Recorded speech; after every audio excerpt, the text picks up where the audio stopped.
Ayan, mga kasandok at kawali. Naputol po yung aking video kaya ito, nilagay ko na ang tokwa. Para pagkalagay ko po ng tokwa, kumukulo na, saka natin nilagay itong pancit noodles. Ayan.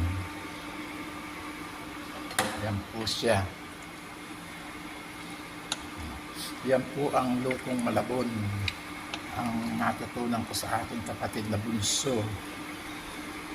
Dahil ang asawa niya ay taga Malabon, kaya ito siya. Yan. Okay na po ito to. Ayos na ito.